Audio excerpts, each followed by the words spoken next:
Ava Bennett has been cheating on my brother for months. The words blasted through the ballroom speakers so loudly that even the waiters froze in place. A champagne glass slipped from someone's hand and shattered against the marble floor. "Madison, what are you doing?" I asked, my voice barely above a whisper, as more than 100 guests turned to stare at me. My sister-in-law stood near the stage in a silver dress, holding a wireless microphone like she had been waiting her whole life for this moment. "I'm telling the truth," she said. "Someone has to." A giant screen behind her lit up with photos I had never seen before, grainy images, cropped angles. A man standing beside me outside a downtown Charleston coffee shop, another photo of me getting into a black SUV. The room erupted into whispers. "Oh my God, is that really her?" Poor Ethan. My husband was standing only a few feet away, but suddenly he felt miles from me. The smile he had worn all evening disappeared. His eyes moved from the screen to my face, then back again. And in that moment I realized he didn't know what to believe. Before I tell you what happened next, if this story truly resonates with you, please consider liking this video and subscribing to the channel. And if you feel comfortable, leave a comment telling me what city or country you're watching from and what your local time is right now. I always love seeing where these stories reach around the world. Stay with me until the end, because the lesson I learned that night changed the way I looked at family forever. My name is Ava Bennett. I'm 29 years old, and this was the anniversary celebration that nearly destroyed my marriage before it revealed something far darker hiding inside my husband's family. The evening had started beautifully. Ethan and I were celebrating 10 years together at the Harbor Club overlooking Charleston Harbor. The sunset painted the water gold. Soft jazz drifted through the room. For a few hours, everything felt normal. Then Madison asked for the microphone. "I didn't want to do this tonight," she announced dramatically, "but Ethan deserves the truth." My stomach tightened. Eleanor, my mother-in-law, stood up from her table. "Madison, what are you talking about?" she asked. Madison pointed directly at me. "Ask Ava where she's been every Thursday afternoon." The room went silent. Ethan turned toward me. "Ava?" he said quietly. "What is she talking about?"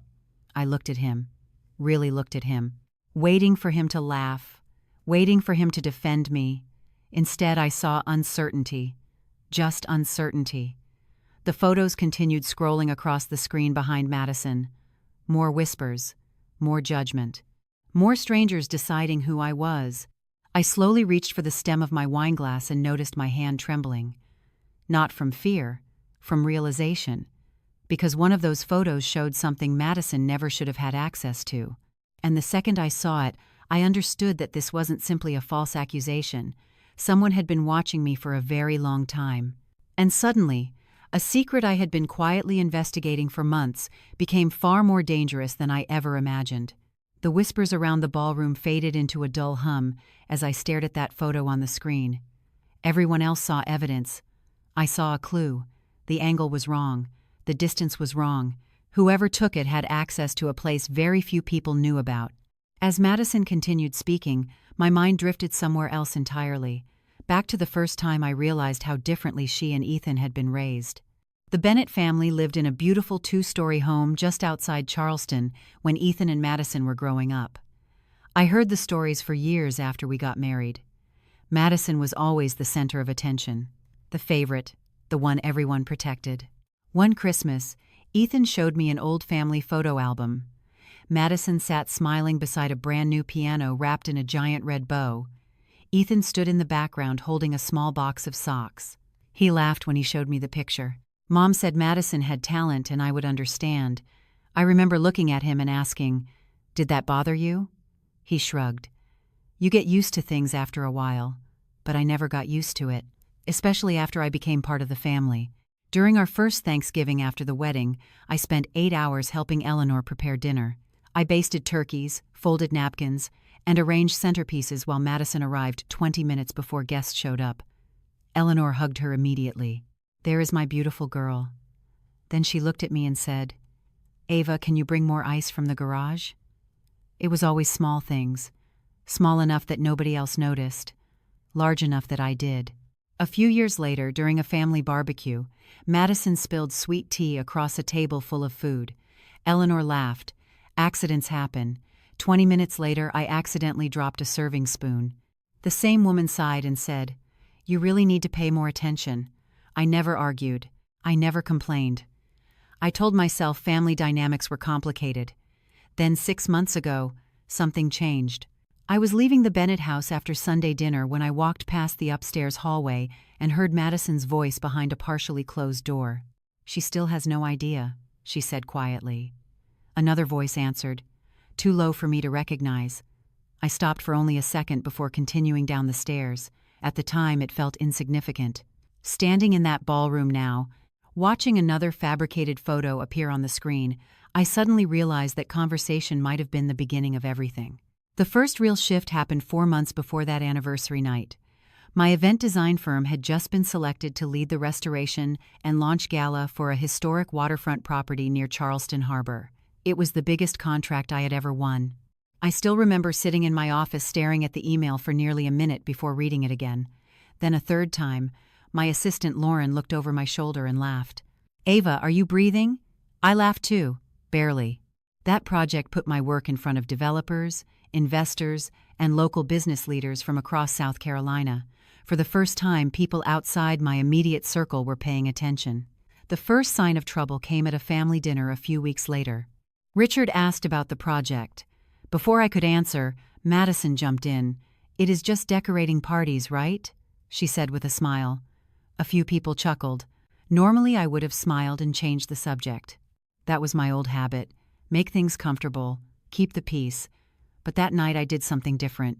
"Actually," I said calmly, setting down my fork, "it involves architectural preservation, vendor negotiations, city approvals, and a 6-figure budget." The table went quiet. Madison blinked. Ethan looked surprised. Eleanor forced a smile. "Well, that sounds important." It was a small moment. Most people would not remember it. I did, because Madison's expression changed for half a second. Not embarrassment, not annoyance, something closer to resentment. After that, little things started happening. A vendor received an email canceling a meeting I never canceled. A client mentioned a private conversation I had only shared with a handful of people. One afternoon, I found an old photograph missing from a folder in my home office. "You think someone is getting into your files?" Lauren asked. "I do not know," I replied, "but I think someone wants information they should not have." At the time, I believed it was a business issue. Standing in that ballroom months later, surrounded by suspicious faces, I finally understood that whatever had started back then was never about my business at all. And the person behind it was closer to me than I had ever imagined. Looking back, the frightening part was not the lie itself. It was how easily people accepted it. About 3 months before the anniversary celebration, strange conversations started finding their way back to me. One client called and casually asked, "Everything okay at home?" I nearly dropped my phone. "Why would you ask that?" There was an awkward pause. No reason. I probably heard something incorrect. He changed the subject immediately, but the knot in my stomach remained. A week later, I attended a charity luncheon downtown. A woman I barely knew touched my arm and said, "Marriage can be difficult. I hope you and Ethan work things out." I stared at her. "What exactly do you think needs working out?" Her face turned red. Forget I said anything. By then, rumors were moving through Charleston circles I did not even belong to. Someone was feeding people a story. Someone was planting seeds carefully, one conversation at a time. Then came the first direct hit. Ethan walked into our kitchen one evening carrying his phone. His expression was strange. Not angry, not upset, just unsettled. "Ava," he said quietly, "have you been meeting someone at Harbor Street Coffee?" My heart skipped. "A client. Why?" He showed me a photograph. The same man from the ballroom screen, the same cropped angle, the same misleading frame. "Madison received this from an anonymous account," he said. I looked at the image for several seconds. "Do you believe this?" I asked. Ethan rubbed the back of his neck. "I do not know what to believe." Those words hurt more than I expected. Not because he accused me, because for the first time in 10 years, doubt had entered our marriage. After he went upstairs, I sat alone at the kitchen island listening to the refrigerator hum. The photo remained on my screen. Then something caught my eye. A reflection in the coffee shop window. Tiny.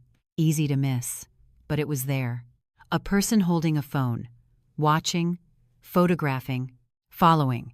The next morning I started saving everything: screenshots, emails, strange messages, security records, patterns, dates, names. I told nobody, not even Ethan, because a quiet voice deep inside me kept repeating the same warning. This was bigger than gossip, bigger than jealousy, and 2 nights before our anniversary celebration, I opened a file that connected everything together. The moment I saw what was inside, it felt like the floor disappeared beneath me. After discovering the files that connected Madison to every fabricated photo, email, and message, I spent the next few days trying to undo the damage.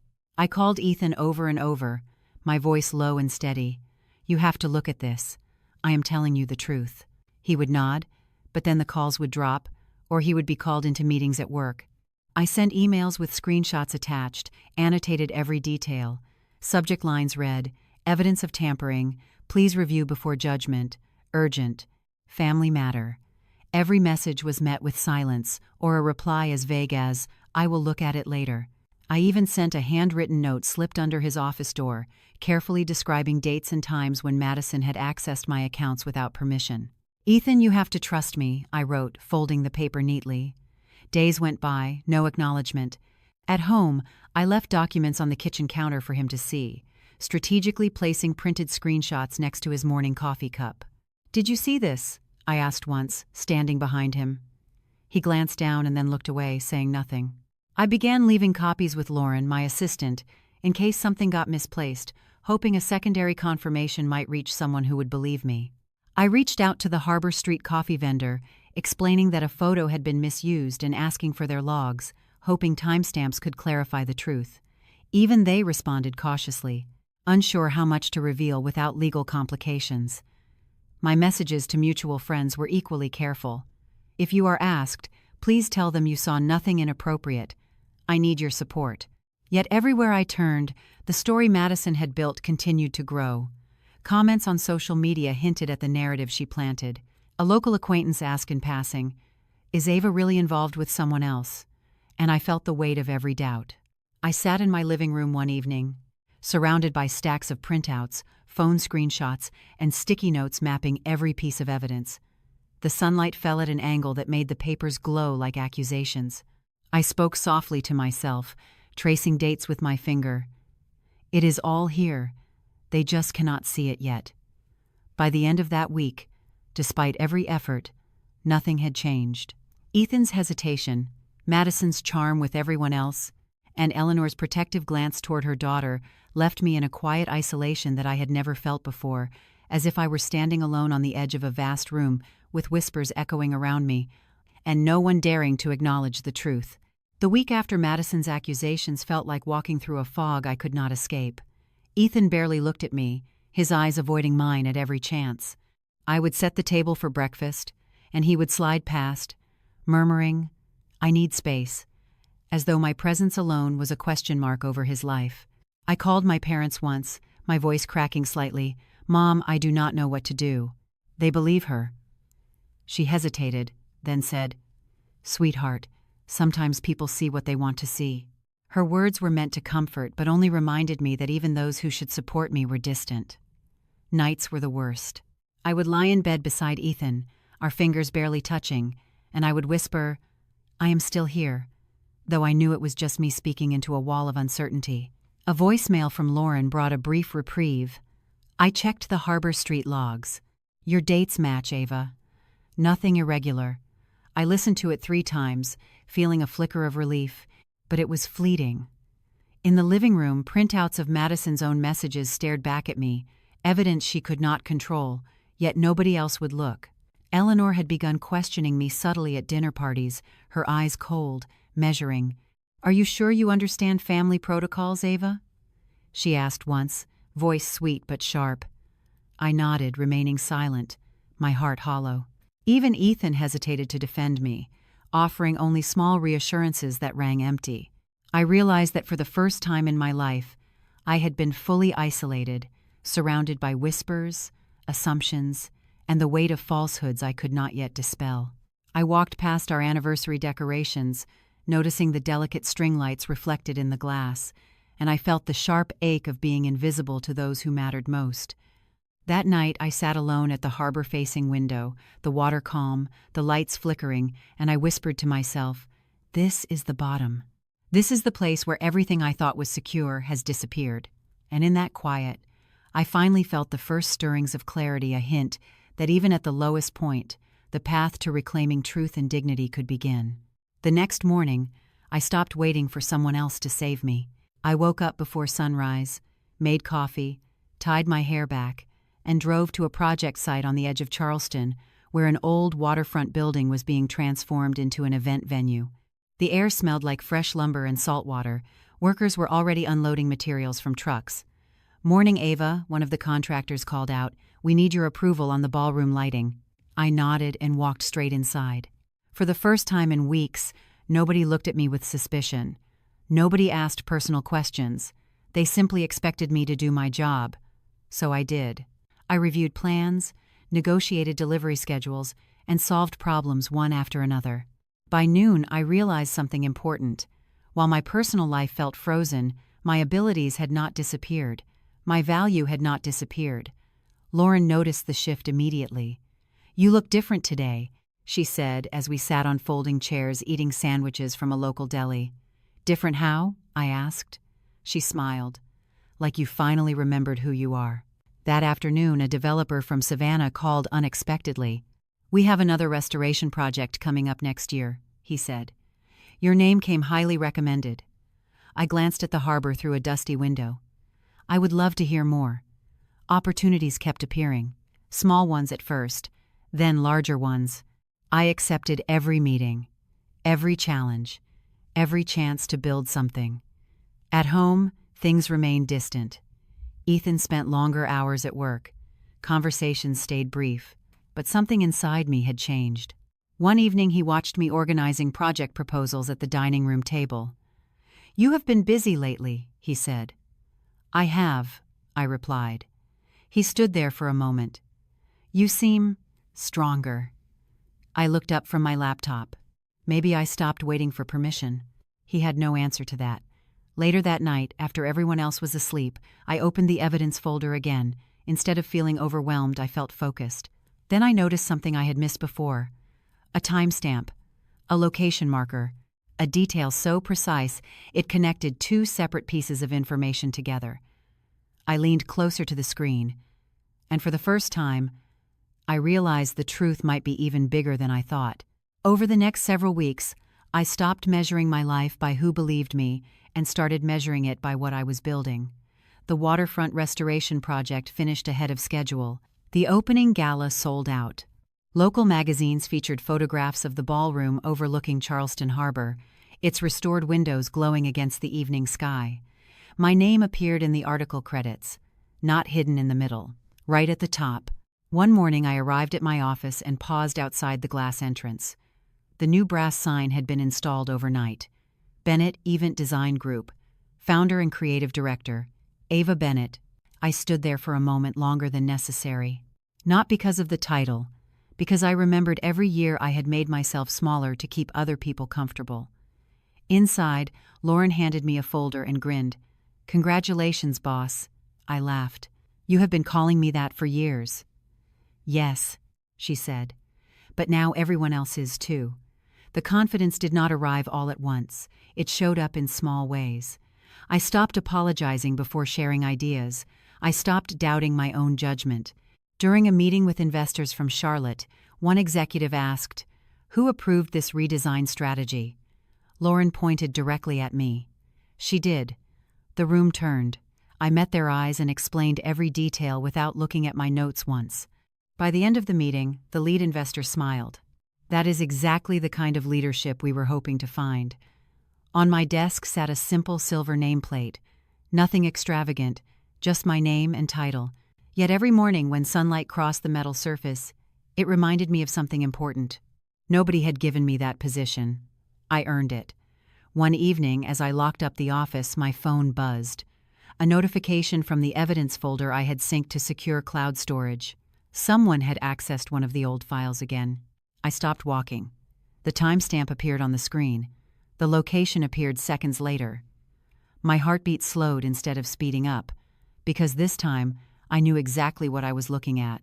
I opened the file, glanced at the data, and immediately found the final piece that had been missing. And suddenly my thoughts returned to the ballroom, the crowded tables, the giant screen, and the moment everyone thought they already knew the truth. The day of the anniversary celebration arrived, and I walked into the Harbor Club ballroom with a sense of calm I had never felt before. The polished wooden floors reflected the golden light from the chandeliers. Every table was perfectly set, and a soft breeze drifted in from the harbor balcony. I noticed Madison already there, chatting and laughing with Eleanor and Richard, the way she always did when she felt in control. My pulse did not quicken. Instead, I felt the steady weight of preparation and evidence in my bag like armor. Ethan approached quietly. "Are you ready for this?" he asked, his voice low and uncertain. I glanced at him, my eyes steady. "I am," I said. No hesitation, no pleading, just certainty. He nodded and walked away, leaving me in the center of the room where everyone would eventually focus. Guests began to arrive, the chatter filling the space with a gentle murmur. Madison's smile was sharp, her eyes flicking to me every few seconds. She did not know what I held. A server rolled a cart past me, the clink of glasses punctuating the tension. I took a deep breath, feeling the slight tremor of anticipation in my chest. The lights dimmed for a brief moment, and Madison seized it to stand near the stage, a glass of champagne in hand, speaking just loud enough for half the room to hear.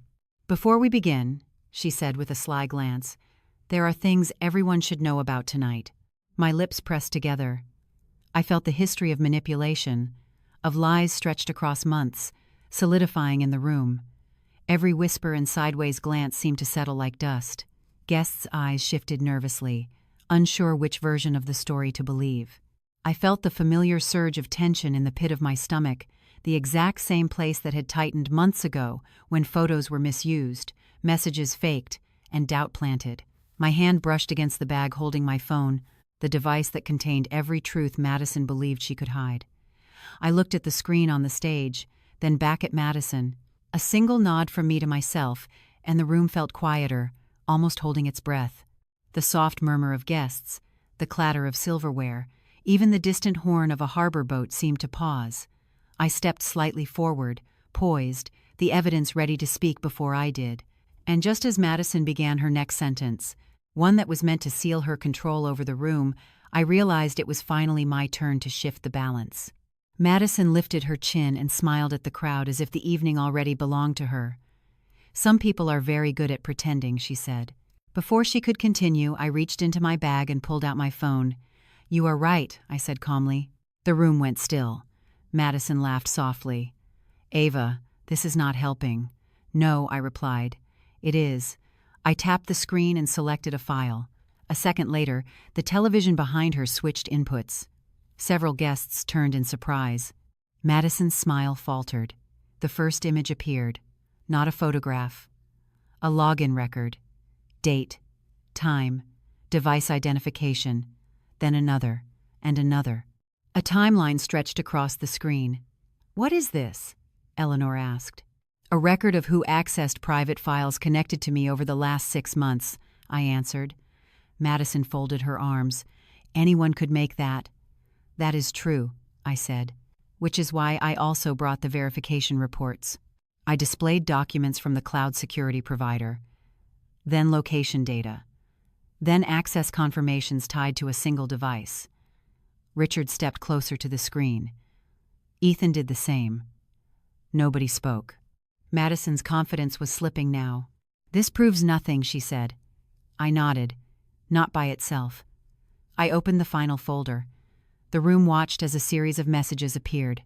Messages recovered from a backup account Madison did not know existed. One guest gasped quietly. Another covered her mouth. Ethan stared at the screen without blinking. There was no affair, no secret relationship, no hidden betrayal. Instead, message after message showed coordination, monitoring, and deliberate attempts to create a false narrative. Then the final document appeared, the same location marker I had discovered days earlier. It connected the anonymous account, the uploaded files, and the device used to distribute them. One source. One owner, one name, Madison Bennett. Silence settled over the ballroom. Heavy. Complete. Madison looked around the room as if searching for someone to rescue her. Nobody moved. Ethan finally turned toward me. His face had gone pale. "You knew all this?" he asked quietly. I met his eyes. I knew enough to wait for the truth to speak for itself. Then Richard whispered something nobody expected to hear. "Madison, tell me this is not real." The room remained silent for several seconds, as if the chandeliers themselves were holding their breath. Madison's face was pale, lips pressed tightly together, unable to speak. Richard's hands rested on the edge of the table, fingers trembling slightly. Ethan stepped closer to me, but I held up a hand. "This is not about reactions," I said evenly. My voice carried through the quiet ballroom without raising a volume. "This is about facts, about what is true." Eleanor's eyes flicked nervously between her daughter and me. "Ava, are you saying Madison did all of this?" she asked cautiously. I nodded. The logs, the messages, the timestamps, all traceable. Everything points directly to her. Madison tried to speak, but the words stuck in her throat. "It is not fair," she managed finally. "Fair has nothing to do with this," I replied softly. "This is reality, and reality does not bend for comfort." Ethan exhaled. A long, slow sound, finally allowing the tension in his shoulders to ease slightly. I should have listened sooner," he admitted, glancing at me with a mix of guilt and awe. I looked around the room. Guests were still staring, murmurs filling the gaps, but nobody questioned the evidence. I felt a sense of power, not arrogance but clarity. "From this moment forward," I said, my voice steady, "I will not allow falsehoods to define me. I will set boundaries for respect, for honesty, and for my work." Richard finally spoke, his voice low. "Madison, do you understand the consequences of what you have done?" She nodded shakily, unable to meet anyone's eyes. I stepped back, letting the documents and screens speak for themselves. The air was thick with unspoken acknowledgement that the hierarchy had shifted.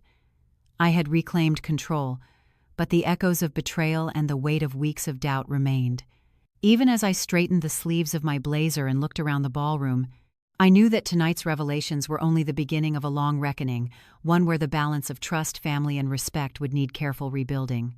The weeks that followed were quieter than I expected. Not perfect, not magically repaired, just quieter. Madison moved out of the center of every family gathering and into a place of accountability she had never experienced before.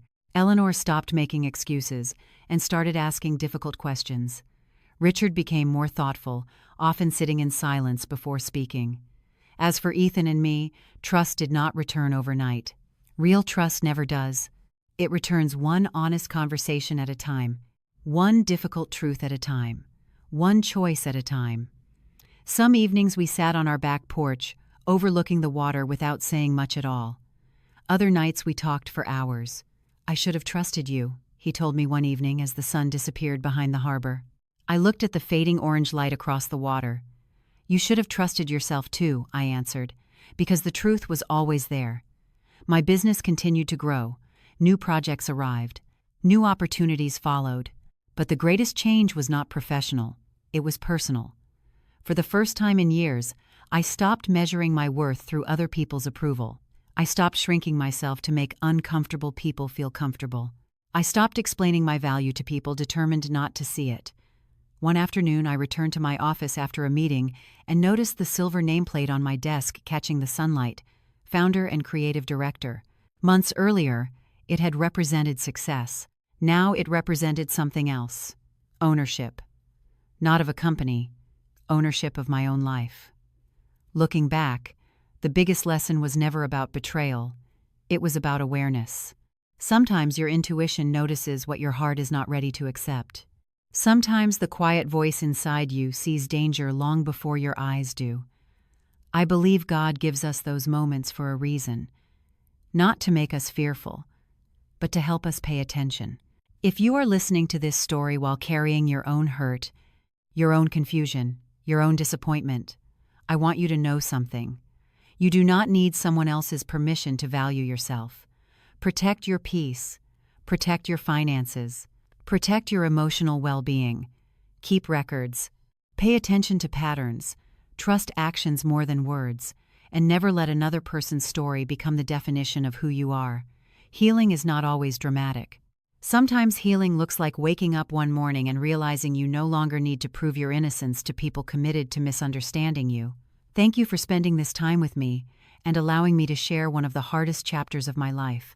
If this story made you feel seen, understood, or a little less alone, then maybe something good came from everything that happened. My name is Ava Bennett. I am 29 years old, and the core lesson I want to leave with you is this: never surrender your truth simply because someone else tells their lie more loudly. As I left the office that evening, I paused by the window. The silver nameplate reflected the last light of day, and beyond it the harbor water moved calmly toward the horizon. It reminded me that storms eventually pass, but the person you become while surviving them stays with you forever.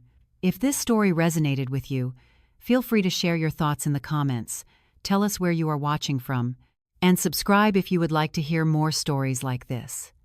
There are many more journeys waiting in this playlist, each one carrying a different lesson about family, resilience, trust, and self-worth.